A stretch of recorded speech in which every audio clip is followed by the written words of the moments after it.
नमस्कार शेतकरी मित्रांनो, विजय सूर्यवंशी या आमच्या यूट्यूब चॅनलवर आपल्या सर्वांचे स्वागत. आज आपण कृषी उत्पन्न बाजार समिती संगमनेर येथील कांदा बाजारभाव पाहणार आहोत.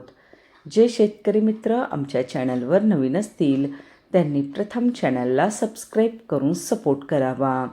संगमनेर येथे उन्हाळी कांद्याची आवक 4,124 क्विंटलची झाली होती.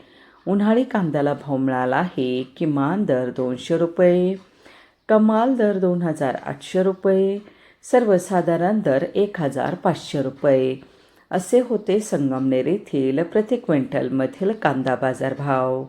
उन्हाळी कांद्याला भाव मिळाला आहे. किमान दर 200 रुपये, कमाल दर 2,800 रुपये, सर्वसाधारण दर 1,500 रुपये असे होते संगमनेर येथील प्रति क्विंटलमधील कांदा बाजारभाव.